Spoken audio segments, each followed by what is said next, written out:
Okay, hi guys, and welcome to today's show. And in this episode we're going to be taking a look at watches that have been to the final frontier, which is space. And we'll start off with the watch that was the first to boldly go where no watch had gone before, which was a Russian watch called the Sturmanskie. Now this was a watch that was worn by Yuri Gagarin when he became the first human to go into outer space. It was introduced in 1954 as a special issue watch for the Soviet Air Force pilots, and was a simple watch with 3 hands and a 17 jewel movement. The case size was 33mm, but that was kind of the norm, for back then. Sturmanskie do actually still make watches, and they make a modern rendition of the famous watch worn by Yuri Gagarin, but in a more contemporary size. It's now 38mm. They also make some anniversary models as well. But one of the coolest things I think about the Sturmanskie is the packaging, the box that it comes in, which is based on the Vostok 1 sort of capsule. I'm actually thinking about buying one of these watches for myself. They do 2 different versions. They do a hand wind mechanical movement and a quartz movement. I'm thinking about getting the quartz and just putting it on a shelf in the display box, just as an ornament. If I went for the hand wind model, then every day I'd have to wind it, and I can't really be bothered. It's just for an ornament, but a very, very cool watch, and actually the first watch in space. We'll move on now to the next model to take a look at, which is the Breitling Navitimer. Now Scott Carpenter, the famous astronaut, he wore one of these on the Mercury 7 mission.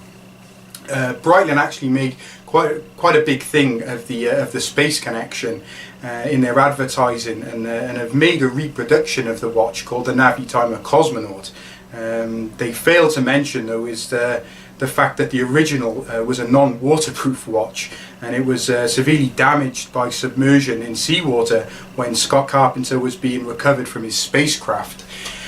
Whether Breitling didn't expect him to actually come back to Earth, or whether they overlooked the fact that he would be landing in the ocean, I don't know. But yeah, they managed to sweep that under the carpet, and it's kind of a fact that's sort of forgotten. The next watch to take a look at might be a surprise to a lot of you, and it's one of my all-time favourite watches, which is the Vostok Amphibia, or the Amphibian. I'm actually wearing my Vostok at the moment. This is probably the watch that gets the most wrist time out of my collection. But yeah, the humble Vostok Amphibia, that's ventured into space on several occasions. The first time it was used by a cosmonaut called Gregory Grechko in 1975, and it was also used by a cosmonaut called Yuri Romanenko in 1980. So yeah, the humble Vostok Amphibia, not only is it a master of the deep in the sea, but yeah, it's also conquered space as well, which is pretty impressive considering how cheap these watches actually are. The next one that we'll take a look at is probably the most iconic and most famous, which is the Omega Speedmaster Professional. I don't think I really need to say too much about this watch. I mean, a lot of you guys watching this will know the sort of history behind the model. It's known as the Moon Watch. You can usually tell the people who tune into or watch ArchieLuxury's channel, or who have sort of learnt a lot from ArchieLuxury, because they always refer to it as the Man on the Moon watch, when in actual fact it's never really been called that. But Archie can take full credit for coming up with that nickname. He's the only one that sort of uses it.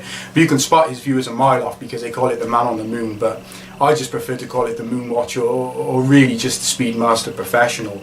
One of the things regarding this watch that a lot of people don't actually realise is the fact that when Neil Armstrong and Buzz Aldrin went to the moon, they were wearing Speedmasters. Neil Armstrong actually left his in the lunar lander, and it was Buzz Aldrin that actually wore his on the surface of the moon.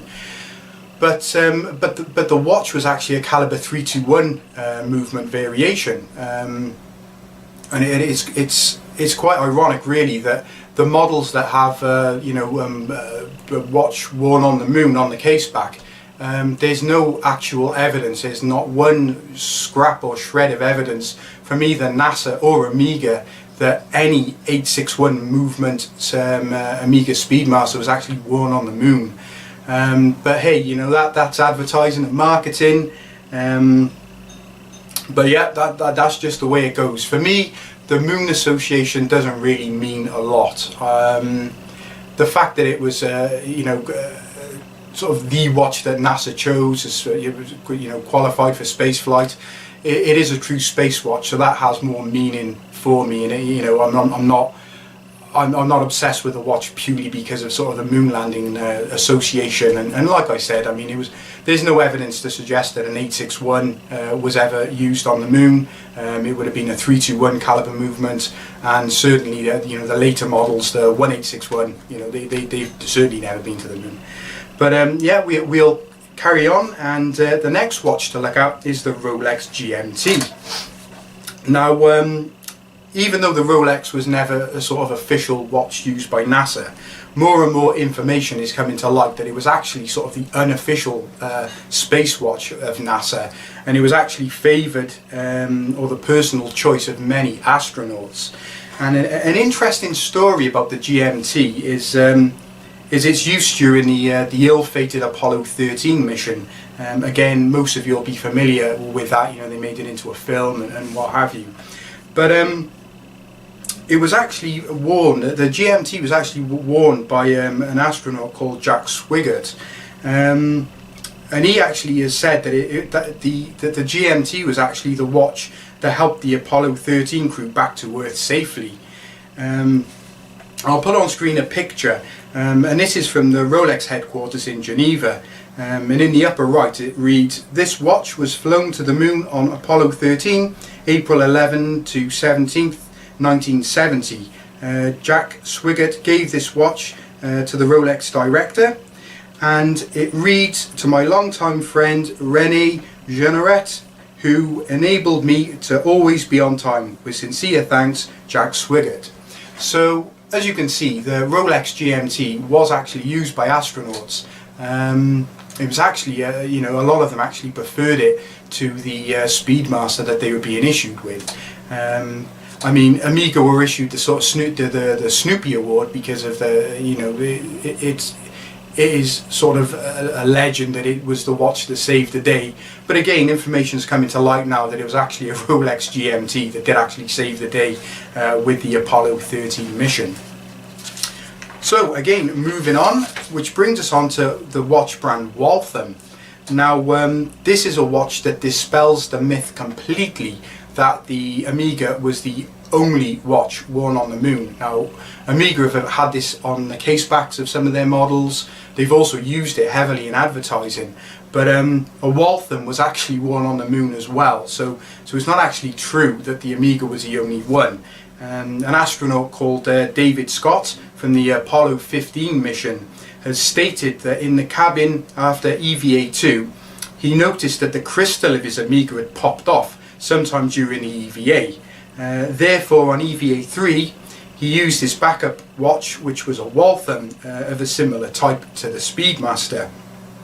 He said it worked just fine, even during the higher temperatures of EVA-3.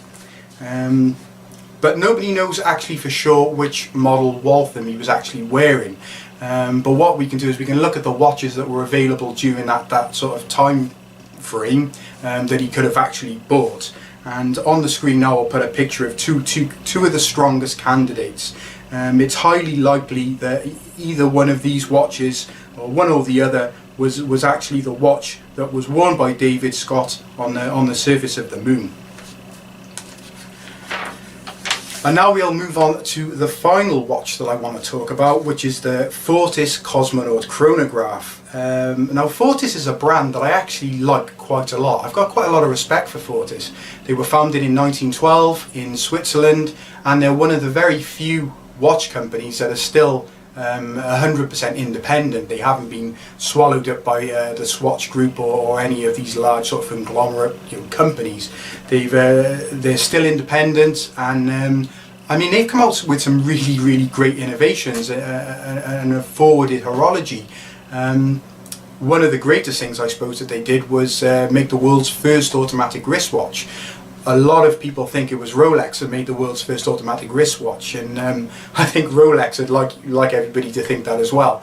But it was actually Fortis that beat them to it. Fortis did that first.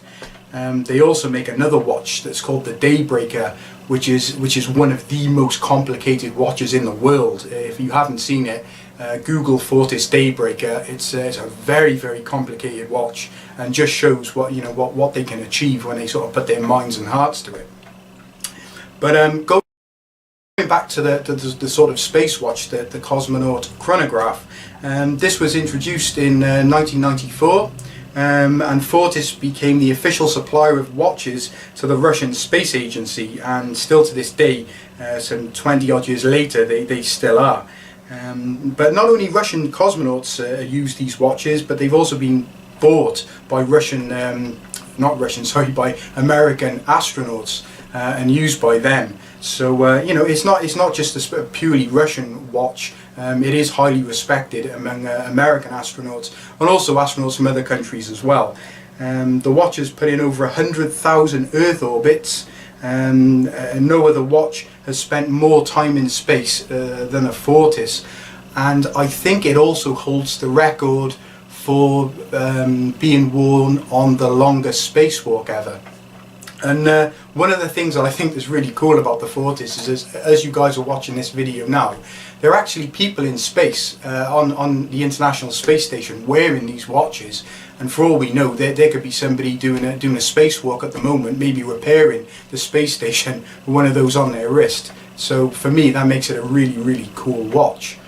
But that's just 7 watches that I wanted to highlight. There are other models, but I didn't want this video to be sort of 2 hours long. But I suppose what I should do now is sort of pick out which is kind of the best. There's several ways that we can look at this. If we look at it historically, which one is the most important, then that's a no-brainer. It's going to go to the Sturmanskie. I mean, that was the first watch worn in space, so historically that one is definitely the most important. If we then look for sort of functionality as a space tool watch, then it's a 2-horse race between the Omega Speedmaster Professional and the Fortis Cosmonaut Chronograph. Due to the fact that there have never been any reported issues with the Fortis, the fact that it spent more time in space than any other watch, the fact that Russian American astronauts also have bought them, then I'd give it to the Fortis. I'd say the Fortis was the best sort of space tool watch available. I mean, there's never been any reports of the crystal falling out, and like I said, it spent more time in space than any other watch. So as a tool watch, the Fortis wins. But if you want to talk about the best sort of all-round space watch, there can only be one winner, and that is the Speedmaster Professional. It's spent enough time in space, it's been on so many missions, it's iconic by a well-respected and well-known brand, it just ticks so many boxes, it's untrue. So, in my opinion, the best all-round space watch available is the Omega Speedmaster Professional. Has to be the original manual wind version, not the automatics or anything like that, or the coaxials, the original. And yeah, for me, that is sort of the best all-round space watch available today. So I hope you've enjoyed this video. If you have, please click the little thumbs up button. Please subscribe if you haven't subscribed already, and please use the comments. Let me know which models you like the look of, which one you think is perhaps the best space watch or the most iconic. There are some that I haven't mentioned. If you want to mention those, please do so in the comments. And yeah, I look forward to reading them. Again, I hope you've enjoyed the video, and I shall see you all again very, very soon in the next upcoming show. Thanks for watching.